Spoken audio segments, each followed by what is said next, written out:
छोटों को प्यार, बड़ों को प्रणाम।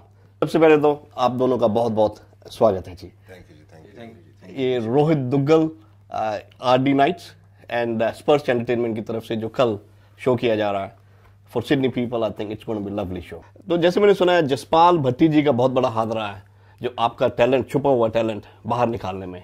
तो व्हाट डू यू से ऑन दैट जसपाल जी के लिए? मैं चंडीगढ़ में था जब कॉलेज में, तो एक शो बनाया था उन्होंने, फुल टेंशन। तो उसके अंदर मैंने ऑडिशन दिया था, तो वहाँ से उन्होंने मुझे कास्ट करना शुरू किया अपने शोज में। फिर मैं उनके साथ लाइव शोज करता था, तो काफ़ी ह्यूमर का नॉलेज मैंने उनसे लिया। तो उनकी जो फॉर्मेशन, सेंटेंस कंसीव करते थे और एक मैसेज देते थे जो हंसी के साथ साथ एक अंडरलाइन मैसेज होता था। तो वो बहुत ही उनका ही एक वो स्टाइल था और ये शिफा उन्हीं को हासिल थी। तो उनसे ये मैं पूरी तरह तो नहीं सीख सका, थोड़ा बहुत मैंने उनके साथ काम करते हुए सीखा, लेकिन फॉर्मेशन था, ह्यूमर का लाइन को किस तरह से कहना है, वहाँ से मैंने शुरू किया। फुल टेंशन बेशक उसका नाम रहा हो, but in fact that was the tension reliever. हाँ जी, तो वो टेंशन देने की बजाय वो टेंशन लेके वो डिस्ट्रीब्यूट करते थे, रिलीव टेंशन लेते थे वो। खुद भी बाकी टेंशन। लोगों को बहुत आसान है, would sit on scripts and write every day. पटी साहब, this is for you, we all still remember you. We love you मेरे भी हुआ। किकू जी, आपका सफर शुरू हुआ जोधपुर से। जोधपुर से लेके मुंबई की जो जर्नी आपकी, इनकी वाया चंडीगढ़ हुई, आपकी जोधपुर से मुंबई डायरेक्ट हुआ? मेरा काफ़ी ज़्यादा डायरेक्ट है क्योंकि जोधपुर में मेरी सिर्फ पैदाइश है, मैं रहा नहीं कभी वहाँ पर।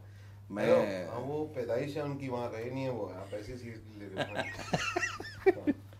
तो मैं मुंबई में ही पला बड़ा हूँ, पर हाँ ये एक्टिंग की लाइन में आना भी बहुत ही ऐसा कोइंसिडेंस है क्योंकि मैं मेरे पिताजी हम मारवाड़ी बिजनेस फैमिली से बिलोंग करते हैं। वहाँ पे बड़ा चलन है कि हेलो, पैसा ले सकते हो उधार इनसे, काफी बड़े लोग हैं, इनके पास पैसा बहुत है। फैमिली में एक्टिंग के बारे में ज़्यादा जानकारी किसी को नहीं, पर मैं सबसे ज़्यादा वेरी फ्रैंकली बताऊँ तो मैं एक्टिंग की लाइन में इसलिए आया कि मैं पिताजी के ऑफिस में जाना नहीं चाहता था।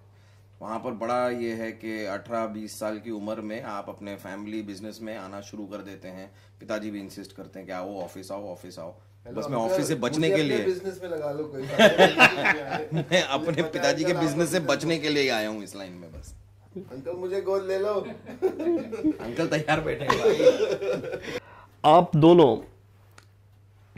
कई तरह के किरदार निभा रहे हैं जो अभी चैनल पे शो हो रहा है, the Kapil Sharma show, very very popular show, और मैं देख रहा हूँ अभी आप दोनों उस शो की बहुत बड़ी जान है। आपका जो बम्पर बन के आके वो चोटी निकालते हैं लुप्पी में से, वो तक लोग नोटिस करते हैं। मुझे किसी ने बोला जाके उनसे वो जरूर बोलिएगा, वो भी एक स्टाइल है। इतने सारे किरदार निभाते हुए ऑल ऑफ ए सडन आपको स्विच ओवर करना पड़ता है डिफरेंट किरदार में। सबसे करीब आपके दिल से कौन सा किरदार है? आपने गुत्थी निभाया, आप अभी डॉक्टर मशहूर गुलाटी तो डेफिनेटली मशहूर है ही है। मेरे दिल के दोनों करीब है कैरेक्टर, इवन रिंकू भाभी और संतोष, हम लोग भाभी ननद कैरेक्टर प्ले करते हैं जो उसके अंदर, वो भी मेरे बहुत, मैं उससे बहुत इंजॉय करता हूँ। सब अपने अपने ये तो बच्चे से वैसे सवाल पूछते हैं ना कि मम्मी पापा में से दोनों को कौन अच्छा लगता है बेटा, तो नाना अच्छा लगता है पापा। तो एक कभी बहुत रेयर बताते हैं बच्चे। मुझे लगता है जो कैरेक्टर कनेक्ट करता है ऑडियंस से तो वो अपने आप अच्छा लगने लगता है, और दूसरा वो जो अच्छा लगता है वो कनेक्ट करता है। दोनों चीजें साथ ही, सारे कैरेक्टर अच्छे लगते हैं मुझे। नहीं, ये तो आपने घुमा के डिप्लोमेटिक सा जवाब दे दिया ना। डिप्लोमेटिक नहीं, हाँ, अपने बच्चों अच्छा, की आपको इन सब कैरेक्टर्स में से सबसे पहले एक कैरेक्टर करना हो तो कौन सा करना पसंद करेंगे? आजकल जो कर रहे हैं अभी मैं बहुत एंजॉय करता हूँ डॉक्टर मशहूर गुलाटी का कैरेक्टर प्ले करना। मशहूर doctor Mashoor Gulati. Sydney, be ready tomorrow, doctor Mashoor Gulati is here with the clinic. जी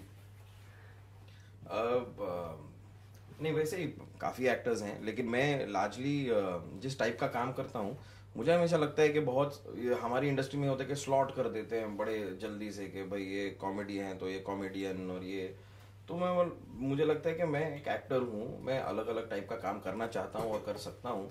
तो इसलिए मुझे फिर अपने प्रोफेशन में अगर मैं देखता हूँ तो मुझे परेश रावल, बमन ईरानी, ये कलाकार बड़े अच्छे लगते हैं। ये इस हर टाइप का काम करते हैं, ये कॉमेडी भी करते हैं तो बहुत ही अच्छी करते हैं, और कुछ और भी करते हैं फिल्मों में तो वो भी बड़े सफाई के साथ करते हैं।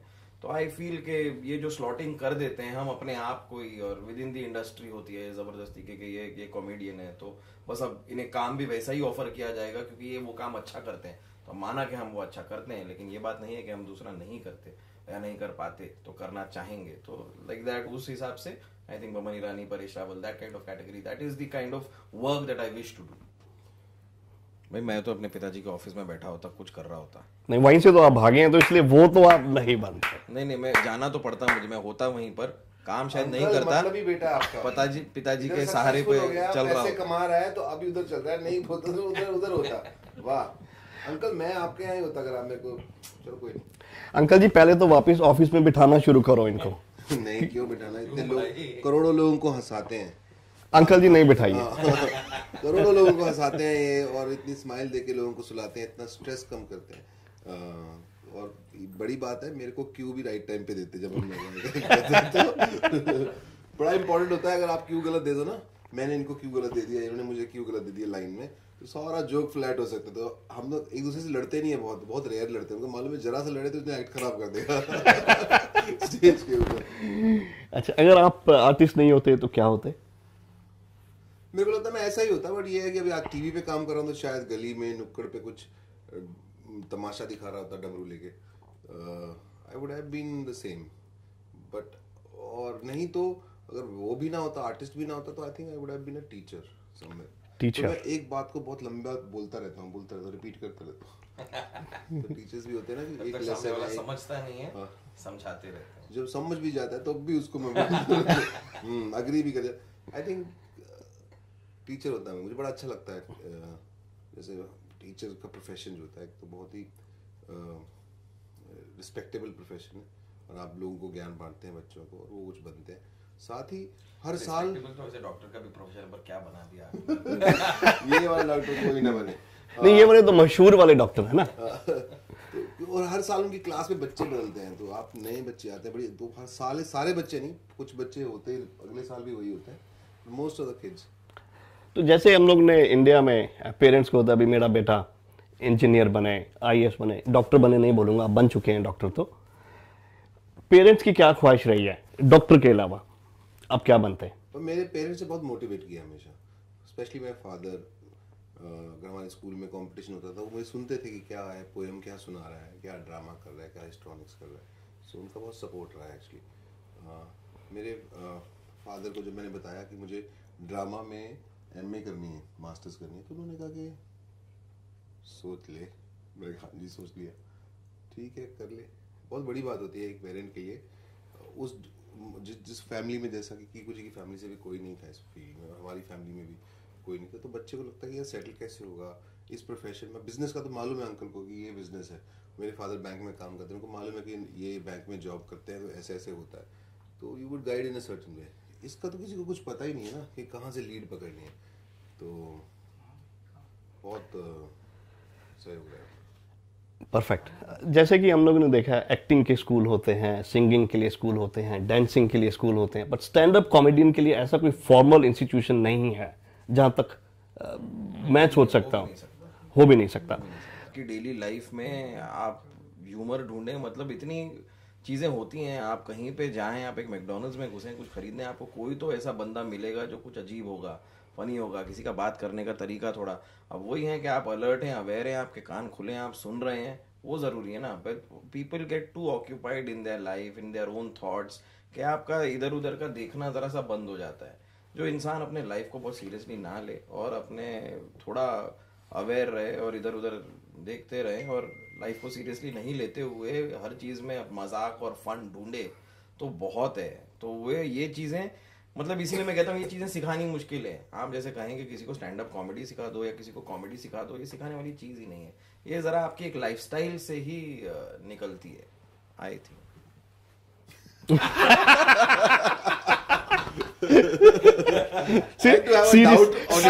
Serious side of Kiku ji, to also have a doubt on yourself. सारा बोल के I think so doubt is very important. बिल्कुल सही कहा कीकू जी ने।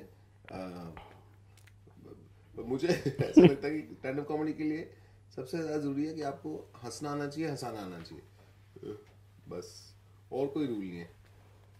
हंसना आना चाहिए, हंसाना आना अगर आपको चाहिए। हंसी आती है तो मतलब आपका रिसेप्शन ठीक है, सेंस ऑफ ह्यूमर, और ये सेंस होती है, बड़ी गजब की चीज है। आप कई लोगों को जोक सुनाते हैं, सामने मूर्ति की तरह बैठे रहते हो, तो आपको लगता है आपका जोक वीक है या आपको सुनाना नहीं आया। तो पर कई ऐसे लोग होते हैं जैसे जिनको समझ में नहीं आता है, जिनको पता नहीं चलता कि इसमें what was funny about it, no why did the elephant didn't go there and fall down, I didn't understand. तो अभी उनको कुछ बता नहीं सकते, उनको क्यों हंसी आती है इसके ऊपर नहीं बता सकते। सेंस ऑफ ह्यूमर जिसे कहा जाता है। तो नहीं, इसमें मैं क्या, सबसे अच्छा ना इसमें बच्चे होते हैं, जिससे आपको बहुत क्लियर जजमेंट मिलता है कि वो हंस गए। अब जैसे वही केले के छिलके भी आप फिसल के गिर जाओ, बच्चे तो हंस जाएंगे, और कुछ होंगे जो कहेंगे how can you laugh on such a thing, आदमी गिर गया बेचारा, आप कैसे हंस। तो भाई वो अगर आपका वो थॉट प्रोसेस है Odd है। तो वो ऑड है, फिर क्या कर सकते हैं। अगर आपने डिसाइड ही कर लिया कि आपको कोई चीज फनी नहीं लगनी है तो नहीं लगेगी। और मुझे तो एक दो लोग ऐसे मिले हैं, हर बात में मजाक, अच्छा लगता है, थोड़ा सीरियस रहो। मैं कहा सर शो ही हम लोग सीरियस करते हैं, तो हम लोग क्यों सीरियस रहेंगे, सीरियस रहेंगे तो हमारा शो खत्म हो जाएगा। हर बात में मजाक अच्छा नहीं होता, ऐसा करके बोल जाएंगे वो लोग। तो आपको उनसे वापस बोलना चाहिए, आप मजाक क्यों कर रहे हो? ठीक है, आप मजाक क्यों कर रहे हैं। सो RD Knights and Sparsh entertainment दोनों का जो ये जॉइंट वेंचर है आपको लाने के लिए। एंटरटेनमेंट को मैं एक ही चीज कहना चाहूंगा कि आज भटूरे बहुत अच्छे थे लंच में, छोलों में थोड़ा सा नमक कम था, हमें ऊपर से डालना पड़ा, तो आगे से बस वो ख्याल रखें। नहीं हंसाएंगे तो फिर I can be torturers also. मैंने आपको ना गुदगुदी पर्सनली करके हंसा दे रहा हूं। Will have a good time, please come. मिलेंगे शो पे। टिकट drytickets.com.au जो उनका ऑनलाइन पोर्टल है, वहां से टिकट ले सकते हैं। आपको दो है। तो ये थे Kiku ji, Sunil ji, thank you so much. We look forward to see you tomorrow. Thank you so much.